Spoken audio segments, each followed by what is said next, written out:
My DVT kinda came out of nowhere, scared me. Then learning I'm now at a greater risk for another? What if I'm not so lucky next time? The threat of a blood clot hangs over me. A lot to think about.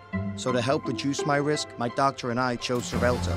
After 6 months of initial treatment, Xarelto has proven to reduce the risk of DVT or PE blood clots from happening again in adults. In fact, almost 99% of adults did not have another DVT or PE. Don't stop taking Xarelto without talking to your doctor, as this may increase the risk of stroke. While taking, a spinal injection increases risk of blood clots, which may cause paralysis. You may bruise more easily or take longer to stop bleeding. Xarelto can cause serious and in rare cases fatal bleeding. It may increase your bleeding risk if you take certain medicines. Get help right away for unexpected bleeding or unusual bruising. Don't take if you have an artificial heart valve or abnormal bleeding. Tell your doctor about all planned medical or dental procedures and any kidney or liver problems.